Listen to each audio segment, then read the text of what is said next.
Aloha, Ohana and friends. And I just wanted to talk to you a few minutes before I started reading again to tell you what I've been doing here is not just sharing stories that I have used in my classroom for well over 50 years in every classroom of every grade level, let me tell you, but I've been sharing it with children, and now I'm sharing it with grown-up children, you guys. And one of the things that our society has lost as we've grown older is the art and joy of reading out loud to each other, because it's still a joy and a wonderment to receive the gift of a story read out loud as an adult as much as it is a child. I first started reading with Love You Forever, and if you haven't heard this one, please go back and pick it up again. I'll love you forever, I'll like you for always, as long as I'm living, my baby you'll be. My mommy you'll be, my busy bees you'll be. It's a great story for Mother's Day. And I have another one I'm going to share with you today for Father's Day. I'm jumping the gun just a little bit, called William's Doll. But before I share that one, I want to start with a rhythm. Now, I've taught you about reading with rhythm and rhyme. And this one is by Bill Martin Jr. and John Archambault, both of who I had the privilege of meeting, and they are wonderful human beings. This story is also told with a rhyme and a rhythm. So again, I have my kids use their hands on their legs and pat it out. And the story, I'll do as much of the rhythm as I can, but you can do it along with me. Here are my hands for catching and throwing. Here are my feet for stopping and going. Here is my head for thinking and knowing. Here is my nose for smelling and blowing. Here are my eyes for seeing and crying. Here are my ears for washing and drying. Here are my knees for falling down. Here is my neck for turning around. Here are my cheeks for kissing and blushing, and here are my teeth for chewing and brushing. Here is my elbow, my arm, and my chin, and here is my skin that bundles me in. A great, great story. Let's do it one more time. See if I can keep the rhythm going. Okay? Here are my hands for catching and throwing. Here are my feet for stopping and going. Here is my head for thinking and knowing. Here is my nose for smelling and blowing. Here are my eyes for seeing and crying. And here are my ears for washing and drying. Here are my knees for falling down. Here is my neck for turning around. Here are my cheeks for kissing and blushing. Here are my teeth for chewing and brushing. Here's my elbow, my arm, and my chin, and here is my skin that bundles me in. When I do that book, I share the song with the kids called Tony Chestnut, and of course they're standing up, but I'm not going to stand up or I would be out of the frame.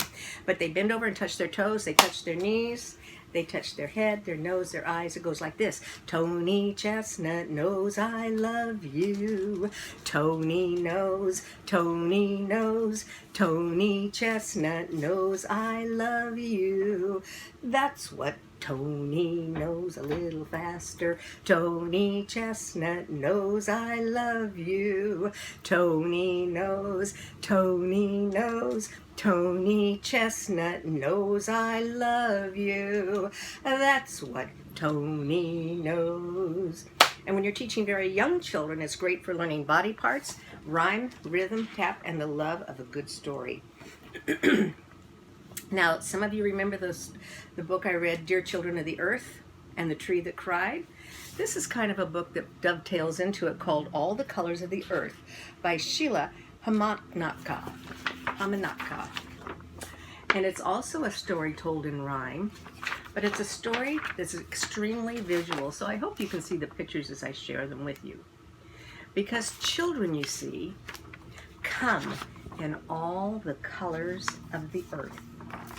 They come in the roaring browns of bears and soaring eagles. They come in the whispering golds of late summer grasses. They come in the crackling russets of fallen leaves. They come in the tinkling pinks of tiny seashells rumbling by the shore. Children come with hair like bouncy baby lambs. Children come with hair that flows like water, or hair that curls like sleeping cats in snoozy cat colors.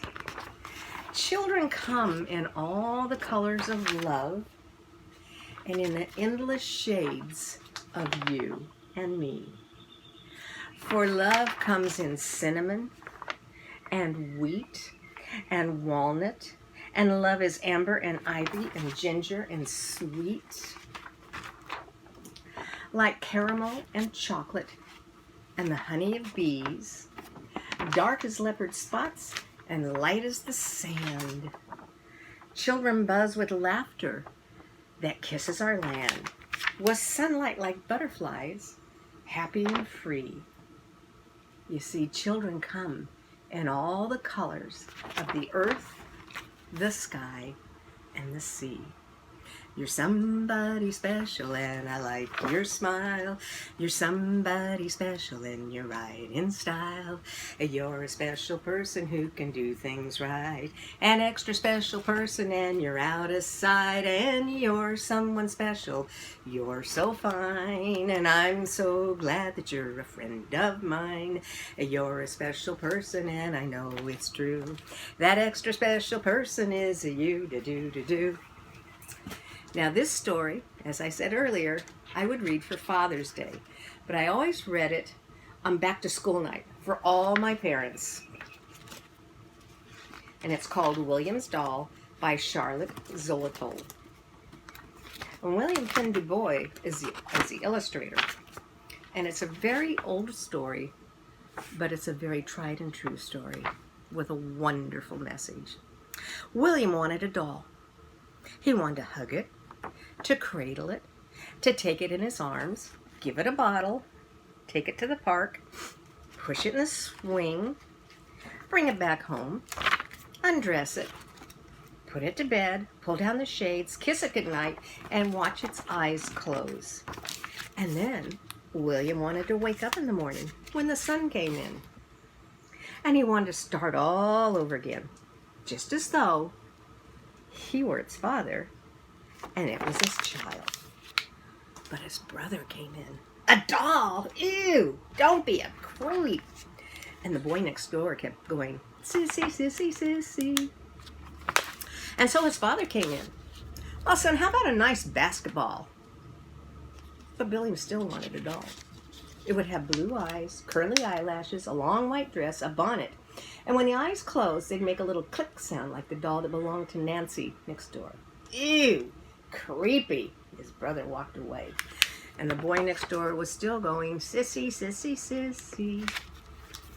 So his father went out, and he bought William a basketball. A nice, round, smooth basketball. And he climbed up the ladder and attached a net to the garage, and he showed William how to use it. And William jumped and threw the ball so that it went through the net, bounced down again into his arms. And he practiced and practiced and practiced, and he got really, really good at it. But you know, it still had nothing to do with the doll. He still wanted a doll. So his dad went out and bought him a train track. He set up the train on the floor, he made a little 8 out of the tracks, and he wound twigs around from the outside, and he set them in clay so they looked like little trees, and William played with the train a lot. He loved that train set. The tiny train treaded around and around the tracks with a clacking sound, and William made little cardboard stations and tunnels and bridges, and was an extremely creative builder with his train. And he played with the train, as I said, a lot. But it didn't stop him wanting a doll to hug, to cradle, to take to the park. And then one day, William's grandmother came to visit. Now, William showed her everything he could do. He showed her how he could throw the ball through the net attached to the garage outside. He showed her the electric train clacking along the tracks through the tunnel, over the bridge, and around a curve until it came and stopped in front of the station that William had made. And Grandma, as grandmas are, was very impressed and proud of him for all the work he'd done. Let's take a walk, William. Okay. But you know, Grandma, what I really want? What, William? Is a doll. Wonderful. No, no, Grandma. My brother says it'll make me a creep. Boy next door keeps calling me a sissy. And my father always brings me other things instead. So Grandma took her grandson to the store. And she chose a baby doll with curly eyelashes, a long white dress, a bonnet, and the doll had blue eyes, and when they closed, they made a little clicking sound. And William loved it right away. But when they went home, Grandma's son, William's dad, was upset. He's a boy. He has a basketball, electric chain, a workbench to build things with. What's he need a doll for? She smiled at her son. He needs it, dear. To hug, to cradle, to take to the park, so that when he grows up and becomes a father, he'll know how to take care of his baby and feed him and love him and bring him the things he wants, like a doll, so he can practice being a father like you. William's doll. Still a great, great story in 2020. Somebody loves you and wants you to know, loves to be with you wherever you go. Somebody loves you, and right from the start, happiness flew into someone's heart. Somebody loves you each hour of the day, when you're at work or at school or at play. Somebody loves you in case you can't see. Well, that somebody is me. Have a wonderful day and share a story and a song with a friend along the way. Aloha, ahui ho.